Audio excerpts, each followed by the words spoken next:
رضیت باللہ ربا وبالاسلام دینا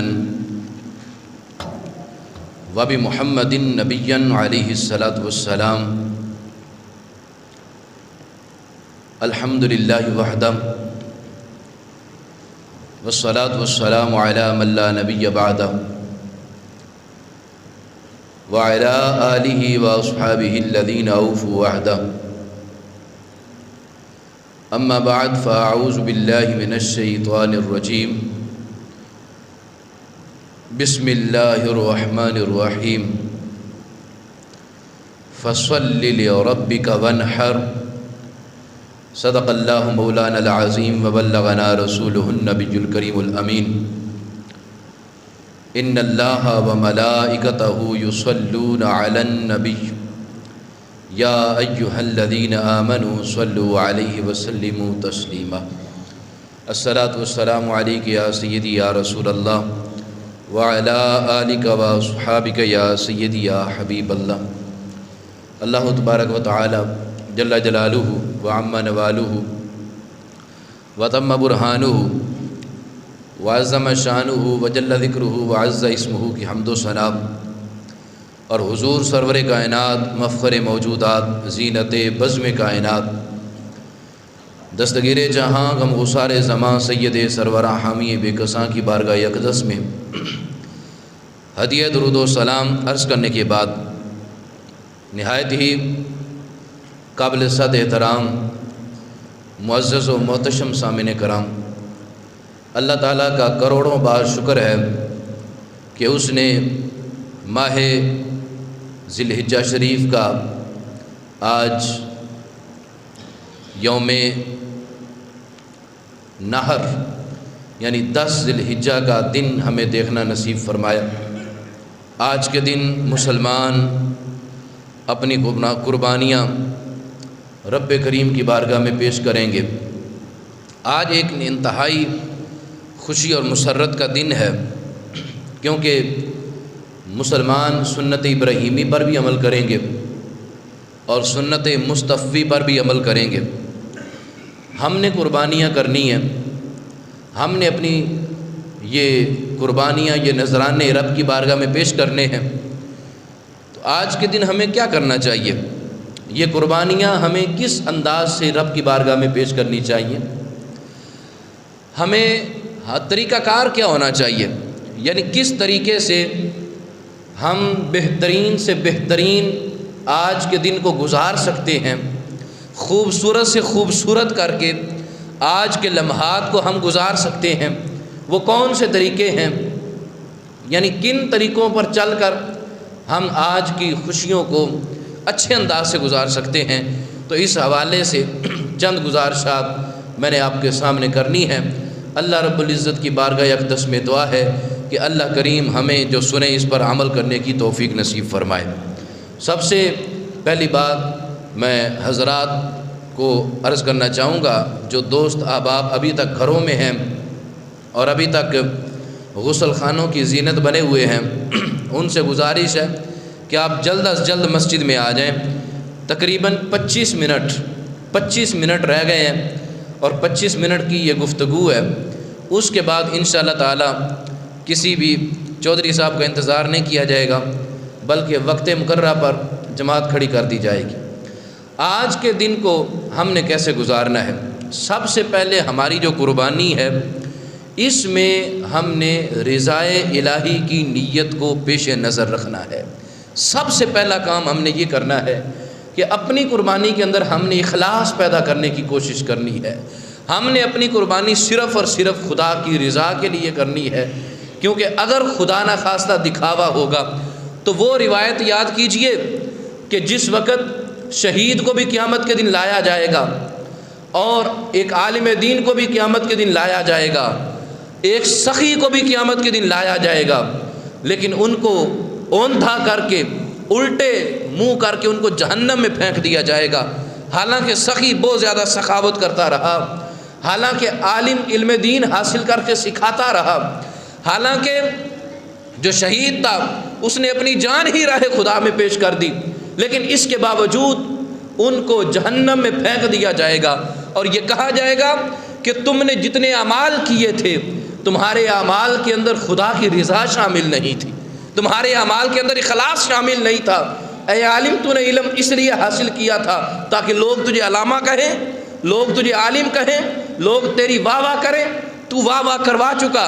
اے شہید، تو اس لیے شہید نہیں ہوا تھا کہ رب کی بارگاہ میں تو اپنی جان کا نذرانہ پیش کرے اور تجھے رب کی بارگاہ میں مقام حاصل ہو، بلکہ تو اس لیے شہید ہوا تھا کہ تجھے شہید کہا جائے، تجھے اعلیٰ مقام دیا جائے دنیا میں، وہ تجھے دیا جا چکا۔ اے سخی، تو سخاوتیں کرتا رہا، دن رات تو دیگیں چڑھاتا رہا، نذرانے پیش کرتا رہا، لیکن تو نے اس لیے نذرانے نہیں دیے تھے، تو نے سخاوتیں اس لیے نہیں کی تھی کہ میرا رب راضی ہو جائے، بلکہ تو نے یہ سخاوتیں اس لیے کی تھی کہ تجھے سخی کہا جائے، تجھے وڈیرا کہا جائے، تجھے چودھری کہا جائے۔ وہ تو کہلوا چکا، تم تینوں تو یہ سب کہلوا چکے، اب آخرت میں تمہارا حصہ نہیں ہے، آج تمہارے لیے جہنم تیار ہے۔ تو آج ہم نے یہ سوچنا ہے کہ ہم اپنی قربانیاں پیش کر رہے ہیں تو ہماری اس کے اندر کتنی اخلاص کی نیت ہے۔ اگر اخلاص کی نیت ہے، سبحان اللہ، پھر قربانی اللہ کی بارگاہ میں قبول ہوگی، اور یہی قربانی پھر جنت میں جانے کی سواری بن جائے گی۔ اسی قربانی پہ آپ سوار ہو کے جنت میں جائیں گے، اور جتنی قربانیاں ہر سال پیش کرتے ہیں ساری قربانیاں سواریاں بن کے آپ کے ساتھ جائیں گی، اور زندگی کی جو آپ کی پہلی قربانی ہوگی وہ آپ کی اپنی ذاتی سواری ہوگی۔ لوگ جہاں محشر میں کھڑے ہو کر حساب و کتاب میں مبتلا ہوں گے، یہ آپ کی سواری آئے گی، آپ کو بٹھائے گی اور جنت میں دے جائے گی۔ تو اس لیے قربانیاں پیش کریں، لیکن اس میں سب سے جو اہم بات ہے وہ ہے کہ ہماری نیت اچھی ہونی چاہیے، رضا الہی کی نیت ہونی چاہیے۔ دوسری ہم نے جو بات وہ یہ ہے کہ، اور جو بہت ہی عام ہے بات، وہ ہم نے یہ کرنا ہے کہ ہم نے غریبوں کی دل آزاری نہیں کرنی، غریب لوگوں کو کا دل نہیں دکھانا، ان کو باتیں نہیں سنانی کہ تم قربانی نہیں کر رہے ہو، دیکھو ہم کتنا بڑا جانور لے کر آئے ہیں، کتنا خوبصورت بکرا لے کر آئے ہیں، اور بار بار رسی سے پکڑ کر بازاروں کوچوں میں لے کر جا رہے ہیں، بار بار ان کے سامنے شیخیاں مار رہے ہیں، بار بار ان کے سامنے کبھی ادھر لے کر جا رہے ہیں کبھی ادھر لے کر جا رہے ہیں۔ وہ بچے تو بچے ہیں، بچوں کو معلوم نہیں ہے کہ ہمارے باپ کی حیثیت نہیں ہے، بچوں کو معلوم نہیں ہے کہ ہم صاحب نصاب نہیں ہیں، یہ بچوں کو معلوم نہیں ہے کہ ہمارے اوپر شریعت کی طرف سے قربانی لازم نہیں ہے، اس لیے ہمارے بابا قربانی لے کر نہیں آئے ہیں، یہ بچوں کو معلوم نہیں ہے۔ بچوں کا دل پھول جیسا ہوتا ہے، نرم ہوتا ہے، اگر یوں شیخیاں ان کے سامنے ماریں گے، ان کو بار بار چڑھائیں گے کہ ہم قربانیاں لے کر آئے ہیں، تم قربانی نہیں لے کر آئے، تمہارے بابا قربانی لے کر نہیں آئے، تو وہ روئیں گے، ان کے دل ٹوٹ جائیں، ان کا دل ٹوٹے گا، دل دکھے گا، دل آزاری ہوگی ان کی۔ غریبوں کی دل آزاری نہ کریں۔ اگر قربانی لے آئے ہیں، یقیناً وہ قربانی سب سے افضل ہے، جو قیمت کے اعتبار سے اعلیٰ ہو، جس کا گوشت زیادہ ہو، وہ قربانی اعلیٰ ہے، لیکن اس میں اخلاص ضرور ہونا چاہیے۔ اس کا مطلب یہ نہیں ہے کہ اچھا جانور لے کر آئے ہیں اور جو قربانی نہیں کر سکے ان کی دل آزاریاں کریں، ان کا دل دکھائیں، ان کے سامنے اترائیں، اس کی ہرگز اجازت نہیں ہے۔ حضرت سیدہ عائشہ پاک نے حضور علیہ السلام سے جس وقت یہ پوچھا تھا کہ یا رسول اللہ صلی اللہ علیہ وسلم، وہ راز کی باتوں میں سے ایک راز کی بات بتائیں نا، جو معراج کی رات باتیں ہوئی تھیں، تو حضور نے فرمایا تھا، عائشہ معراج کی رات میرے رب نے مجھے یہ فرمایا تھا کہ جو میرا بندہ دوسرے کا دل خوش کرے گا، دوسرے کے دل میں خوشی ڈالے گا، میں رب اس کو جنت میں داخل فرماؤں گا۔ جب سیدنا صدیق اکبر رضی اللہ تعالیٰ کو یہ بات پتہ چلی، آنسو جاری ہو گئے، رونا شروع کر دیا، عرض کیا ابا جان یہ تو مسکرانے والی بات ہے، یہ تو خوشی والی بات ہے، آپ رو رہے ہیں، اس کا معاملہ سمجھ نہیں آیا۔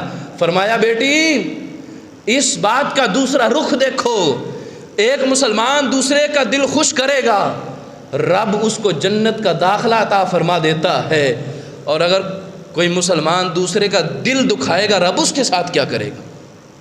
اگر ایک دوسرے کی دل آزاری کرے گا، اس کو غمگین کرے گا، رب اس کے ساتھ کیا معاملہ کرے گا؟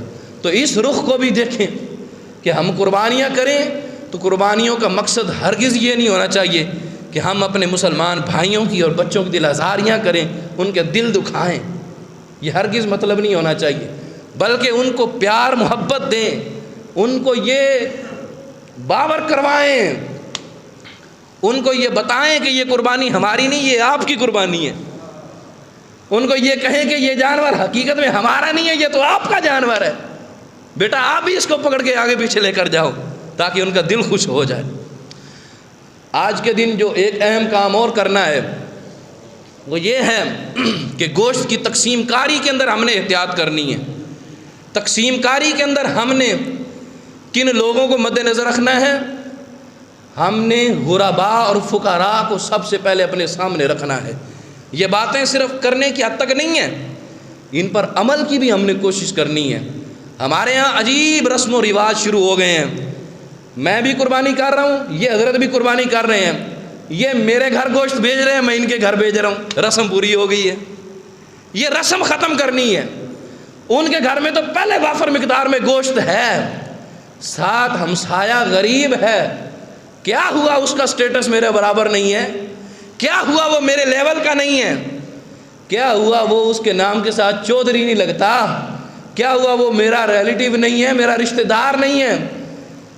کچھ بھی نہ ہو، پھر بھی ان کے گھر بھیجنے کے بجائے میرا حق بنتا ہے کہ میں اس غریب کے گھر پہلے گوشت بھیجوں، جن کی نظریں، جن کی امیدوں کا مرکز آپ ہوتے ہیں، جن کی نظریں آپ پر لگی ہوئی ہوتی ہیں کہ آج ہمارے گھر سے کہیں نہ کہیں سے گوشت آ جائے گا، آج ہم خوش ہو کر کھائیں گے۔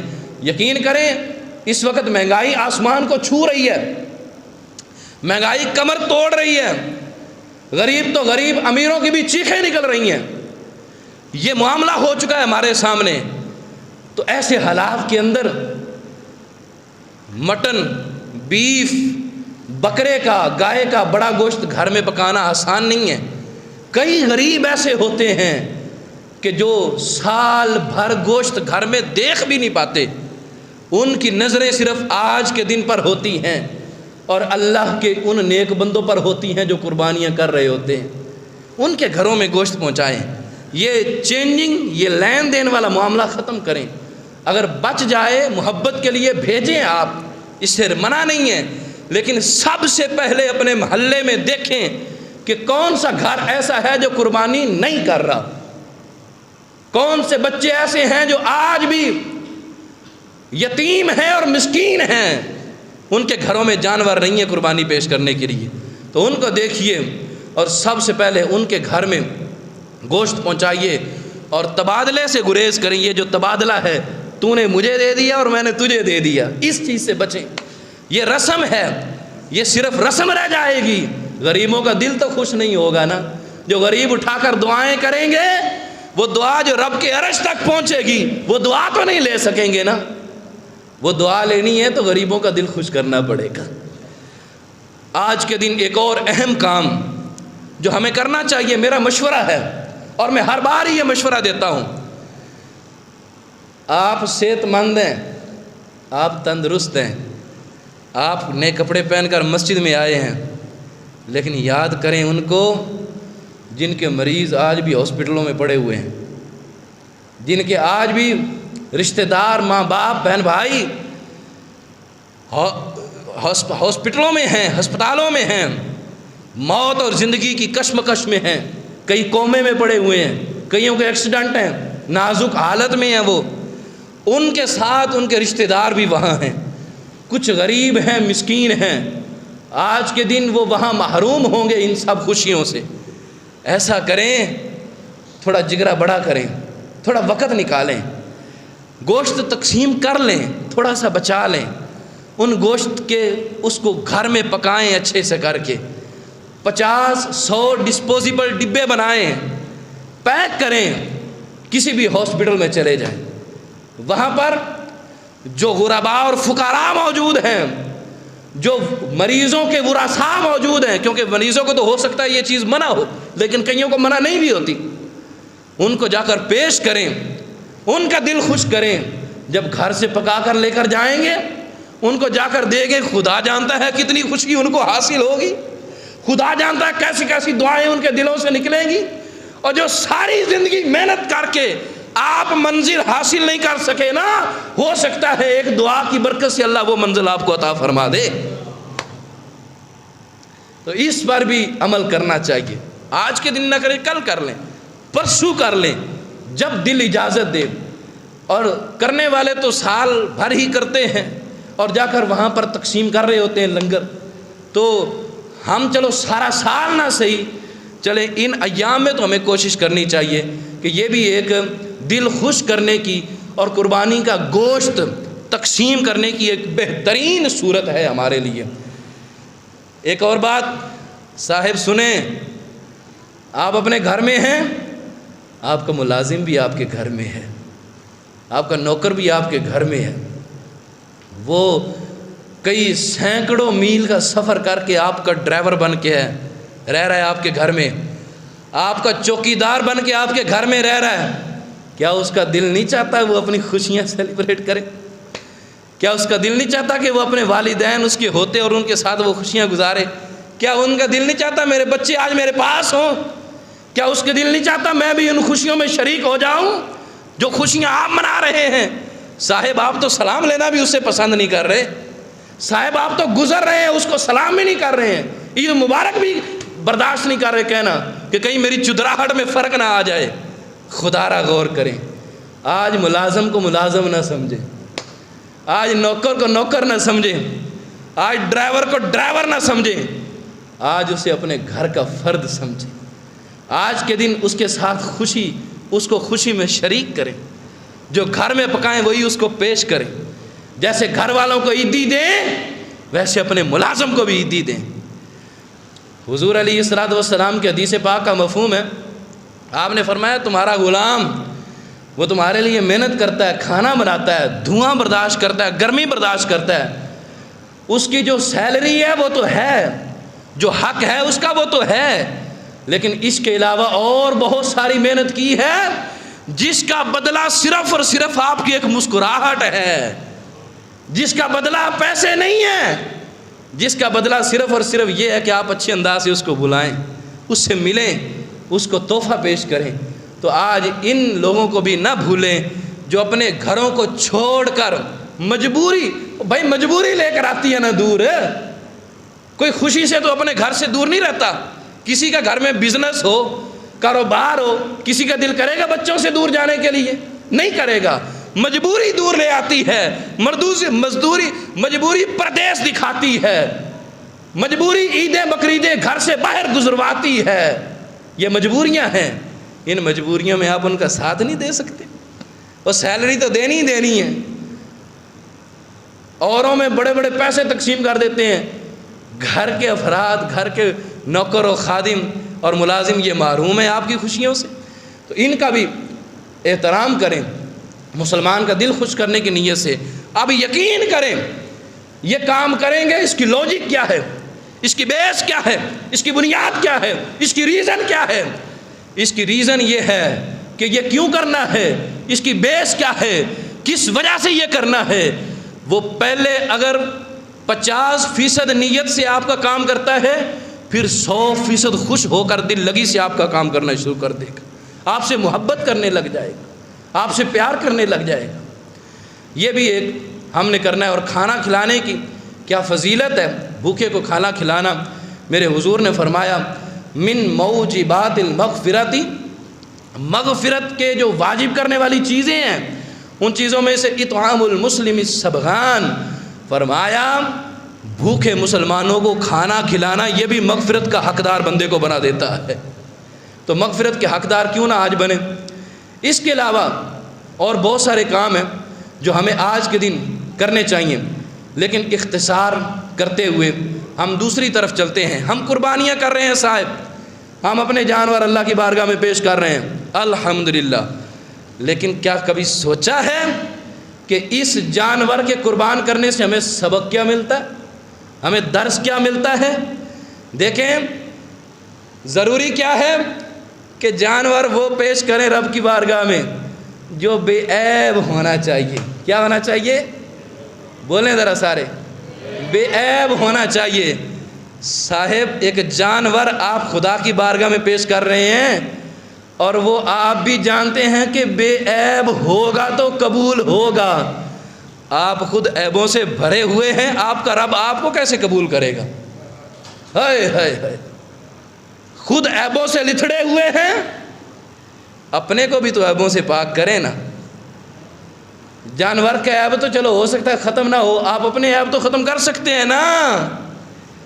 پہلے بے نمازی ہیں تو نماز پڑھنا شروع نہیں کر سکتے ہیں، پہلے زکوٰۃ نہیں دیتے تو زکوٰۃ دینا شروع نہیں کر سکتے ہیں، پہلے مسلمانوں کا دل دکھاتے ہیں تو اب ان کا دل خوش کرنا شروع نہیں کر سکتے ہیں۔ تو یہ بھی آج کیجئے، تبدیل کریں اپنے آپ کو، چینج کریں، تبدیل کریں، بدلیں اپنے آپ کو۔ دنیاوی تبدیلیوں کے بڑے ہم نعرے لگاتے ہیں، اور کبھی اخروی تبدیلی کا بھی نعرہ لگا لیا کریں، کبھی اپنے آپ کو بھی تبدیل کر لیا کریں، تبدیل کرنے کا سوچ لیا کریں، تو اپنے آپ کو بے عیب کریں۔ بے عیب ہوں گے تو رب آپ کو بھی قبول فرمائے گا، اور جنت بے عیبوں کے لیے ہے، با عیبوں کے لیے نہیں ہے، عیب والوں کے لیے نہیں ہے، جنت بے عیبوں کے لیے ہے، اور جس نے جنت میں جانا ہے بے عیب ہو کر ہی جنت میں جانا ہے۔ تو آج یہ بھی کوشش کریں۔ اور ہم کہتے ہیں جانور کا کان نہ کٹا ہوا ہو، جانور کی دم نہ کٹی ہوئی ہو۔ صاحب معذرت کے ساتھ یہ داڑھی میرے حضور کی سنت ہے، اگر یہ کٹی ہوئی ہوگی تو آپ کا رب آپ کو کیسے قبول فرمائے گا؟ جانور کا دم کٹی ہوئی ہوگی تو اس کے بدلے میں دوسرا جانور بھی لایا جا سکتا ہے، اگر یہ آپ کریں گے تو آپ کا رب آپ کو کیسے قبول فرمائے گا؟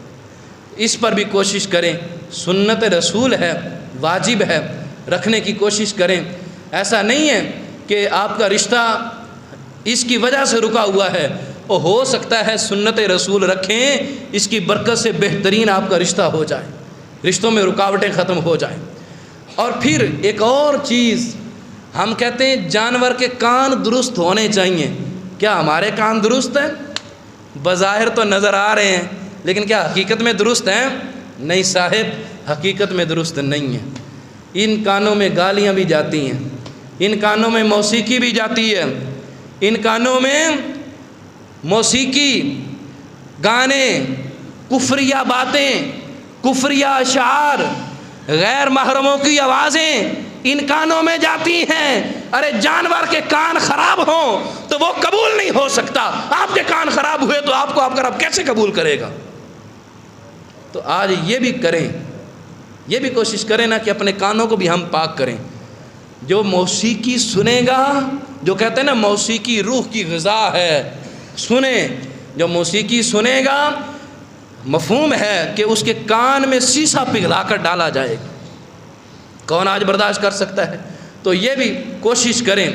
اور قربانی کا جانور ہمیں یہ درس دیتا ہے، اس کی گردن پر چھرا چلا رہے ہیں، اپنی خواہشات پر چھرا نہیں چلاتے۔ وہ جانور جب باں باں کرتا ہے نا، آخری سانس ہوتا ہے، وہ آپ کو ایک پیغام دے رہا ہوتا ہے، اور میری گردن پر چھری چلانے والے، اب میں تو پہنچ گیا جہاں پہنچنا تھا، ذرا اپنی خواہشات پر بھی چھری چلا لو، اپنی خواہشات کو ختم کر کے اپنے کو رب کا بندہ بنا لو۔ اور پھر جب جانور بندہ قربان کر رہا ہوتا ہے تو یہ نیت ہونی چاہیے اور یہ جذبہ ہونا چاہیے کہ آج یہ جانور قربان کر رہا ہوں، کل اگر میری جان کی ضرورت پڑی تو یہ جان بھی اپنے رب کی بارگاہ میں قربان کر دوں گا۔ تو یہ بھی ہونا چاہیے، اور اس پر بھی ہم نے یہ نیت رکھنی ہے اور اس پر عمل کرنے کی کوشش کرنی ہے۔ آئیے چند باتیں جانور کے حوالے سے میں آپ کے سامنے عرض کرنا چاہتا ہوں۔ جانور کو ظاہر سی بات ہے، یہ تو آپ سنتے رہتے ہیں کہ ذبح کرنے سے پہلے اس کو پانی پلائیں، اس کو کھانا کھلائیں، اس کا خیال کریں، اچھے طریقے سے اس کو پانی وغیرہ چارہ وغیرہ دکھا کر پھر اس کو ذبح کریں۔ مختصر انداز میں چند باتیں 1-2 منٹ کے اندر اندر ذبح کریں۔ اب ہم نے اس کو لٹانا ہے، تو لٹائیں تو کسی طریقے سے لٹائیں نا، آپ کو کان سے پکڑ کر یوں پھینکا جائے زمین کے اوپر تو درد نہیں ہوگی، کیوں اس کو درد سے پہلے درد دے رہے ہیں؟ یہ کسائی تو بے رحم ہوتے ہیں، یہ تو چھرے چلا چلا کر ان کے دل پہ بھی چھرا چل چکا ہوتا ہے، ان کو رحم نہیں آتا، ان کو رحم اور جیسے جلاد انسانوں کو پھانسی دے دے کر اب پھر ان کو رحم نہیں آتا، وہ کہتے ہیں پہلے پہلے آتا تھا اب نہیں آتا، ان کے روزانہ کا کام ہے، یہ قصائیوں کا روزانہ کا کام ہے، ان کو جانوروں پر رحم نہیں آتا۔ جانوروں پر رحم آپ نے کرنا ہے صاحب، اپنے جانور پر رحم کرنا ہے، اس کو تکلیف نہیں دینی، اس کو ایذا نہیں دینی۔ اگر تکلیف دیں گے، اگر گرانے سے پہلے اس کو اس انداز سے گرائیں گے کہ اس کی کئی جانور ایسے چڑک کر کے ہڈیاں بھی ٹوٹ جاتی ہیں، پسلیاں ٹوٹ جاتی ہیں، اس انداز سے گراتے ہیں، اور پھر گراتے ہیں تو قبلہ رو پہلے نہیں ہوتے، بعد میں گھسیٹ گھسیٹ کے قبلہ رو کر رہے ہوتے ہیں، نیچے بعض کا پتھریلی زمین ہوتی ہے، جانور کو کیوں تکلیف دے رہے ہیں ذبح کرنے سے پہلے؟ یہ ناجائز اور حرام ہے جانور کو تکلیف دینا بلا وجہ۔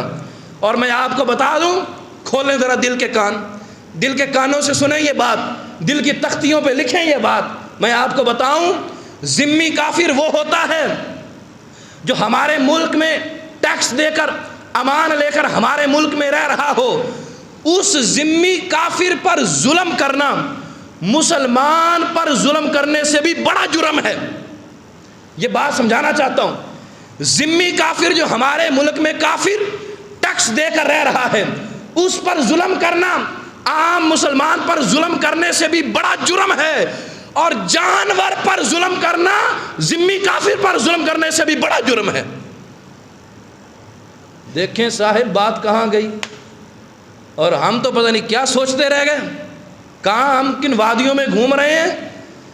اب سوچ آ رہی ہے نا کہ جانوروں پر رحم کرنا چاہیے، اور جانوروں پر رحم کریں خدا آپ پر رحم فرمائے گا، جانوروں پر رحم کریں خدا آپ پہ رحم فرمائے گا۔ تو اس لیے جانوروں پر رحم کریں، ان کو گرانے سے پہلے اچھے انداز سے قبلہ رو ان کو کر لیں، اور آہستہ سے کوشش کریں اس کو گرائیں۔ ذبح میں 4 رگیں کٹنا ضروری ہے میرے صاحب، ایک سانس والی، ایک کھانے والی، 2 خون کی نالیاں، 4 رگیں ہوتی ہیں یہاں پر ہوتی ہیں۔ جب 4 رگیں کٹ جائیں اس کے بعد جانور کو ہاتھ نہیں لگانے دینا۔ یہ کسائی منکا توڑتے ہیں، اس کے حرام مغز میں چھری مارتے ہیں، حرام مغز چھڑاتے ہیں، کہتے ہیں پھر ہی ٹھنڈا ہوگا۔ میں کہتا ہوں کہ نہیں، یہ بلا وجہ کی تکلیف ہے۔ ہماری شریعت کے اندر جانور کو ذبح کرنے کا جو طریقہ ہے وہ 4 رگوں کا کٹنا صرف ضروری ہے۔ 4 رگیں کٹ گئی ہیں، جانور حلال ہو گیا۔ اور میں اس کی سائنسی، کیونکہ سائنسدان آج کل زیادہ ہوتے ہیں نا، اللہ کا شکر ہے سائنس بھی پڑھی ہے میں نے، سائنسی لاجک سمجھاؤں۔ جس وقت یہ 4 رگیں کٹ جاتی ہیں، دماغ کا اور دل کا کنیکشن ختم، یہ کنیکشن ختم ہوا، پھر جسم کے اندر یہ جو ہلنے جلنے کی یہ تکلیف ہے یہ ختم ہو جاتی ہے، یہ جانور کو فیل نہیں ہوتی۔ لیکن حرام مغز کا تعلق ابھی بھی دماغ کے ساتھ ہوتا ہے۔ جس وقت وہ حرام مغز چھڑاتے ہیں، انتہائی شدت کی تکلیف میں، کرب میں مبتلا ہو کر جانور فوراً ٹھنڈا ہو جاتا ہے۔ یہ تکلیف دینا جرم ہے، یہ تکلیف دینا ناجائز ہے۔ تو آپ نے منکا نہیں چھڑوانے دینا، اس کا منکا توڑنے نہیں دینا، حرام مغز تک چھری لے کر جانے نہیں دینی۔ 4 رگیں کٹ گئی ہیں، اس کا ہاتھ پکڑے، صاحب رک جا، تجھے پیسے دینے ہیں، تجھے فری میں نہیں آیا، تو نے اور جانور بک کیے ہوں گے، تو بعد میں کہہ رہا پہلے ہمارا آرام سے کام کر کے جا۔ تو کوشش کرے اپنے امام صاحب سے ذبح کروائیں، یا کوئی اچھا عالم دین یا کوئی ذبح کرنا جانتا ہے اس سے ذبح کروائیں، تاکہ آپ کا جو ذبیحہ ہے وہ تو اچھے انداز سے ہو سکے نا۔ تو اس چیز کی طرف خاص طور پر توجہ کرنی ہے۔ آخری 1 منٹ کے اندر 22 اجزاء ایسے ہیں جو گوشت کے جو کھائے نہیں جاتے، ان کا کھانا حرام ہے، ان کا کھانا ناجائز ہے۔ وہ 22 اجزاء کون سے ہیں، بس 1-1.5 منٹ کے اندر اندر آپ کے سامنے وہ میں بیان کر دیتا ہوں۔ اعلیٰ حضرت فرماتے ہیں رگوں کا خون، پتا، پھکنا یعنی کہ مسانہ، نر اور مادہ کی علامتیں، یہ کٹا کٹ جو ڈش کھاتے ہیں نا، سن لیں یہ کٹا کٹ ڈش کھانا حرام ہے، یہ کپورے کھانا حرام ہے۔ بڑے شوق سے جا کر کٹا کٹ ڈش کھاتے ہیں، جو کھاتے ہیں وہ سمجھ رہے ہوں گے کٹا کٹ کس کو کہتے ہیں، بزرگوں کو پتہ ہی نہ ہو کٹا کٹ کہتے کسے ہیں۔ تو کٹا کٹ ڈش کھانا یہ کیا ہے، حرام ہے۔ جانور کی نر اور مادہ کی علامتیں، کپورے نر اور مادہ کی علامتیں، یہ کھانا حرام ہے۔ کپورے کھانا حرام ہے۔ غدود، حرام مغز، گردن کے 2 پٹھے یہاں پر یلو کلر کے پیلے رنگ کے ہوتے ہیں، وہ جگر یعنی کلیجی کا جو خون ہوتا ہے وہ خون کھانا بھی حرام ہے، کلیجی کھانا ٹھیک ہے۔ تلی کا خون، گوشت کا خون کھانا، اور جب ذبح کر کے وہ فوراً منکا چھڑواتے ہیں نا، اگر فوراً جانور ٹھنڈا ہو گیا خون نہیں نکلے گا، اس سے خون اس کے اندر رہ جائے گا، گوشت مزیدار بھی نہیں ہوگا، سمیل جلدی پیدا ہو جائے گی، گوشت جلدی خراب ہو جائے گا، اور خون اس کے اندر رہ جائے گا جو کہ کھانا حرام ہے، وہ خون سے صحیح طرح نکل نہیں سکے گا، تو اس کو بھی اچھی طرح کے اس کو ہلنے جلنے دینا ہے، اور خون وہ کھانا بھی نہیں ہے۔ پتا اس کا پانی وہ بھی حرام ہے، ناک کی رطوبت پخانے کا مقام۔ اوجڑی کھانے والے سن لیں، سارا گوشت چھوڑ کر اوجڑی کی طرف دوڑ پڑتے ہیں۔ ہمارے احناف کے نزدیک جانور کی اوجڑی کھانا مکروہ تحریمی ہے۔ کیا ہے؟ مکروہ تحریمی۔ لہذا جو پہلے کھاتے رہے توبہ کریں، آج توبہ کریں اور یہ اوجڑی نہیں کھانی ہے۔ بس اجزاء پورے ہوئے۔ تو یہ 22 اجزاء ایسے ہیں جو ہم نے نہیں کھانے ہیں۔ بقیہ جو باتیں میں نے کی ہیں آپ نے کوشش کرنی ہے کہ اس پر بھی عمل کرنا ہے۔ اللہ ہم سب کا حامی و ناصر ہو۔ وآخر دعوایا ان الحمد للہ رب العالمین۔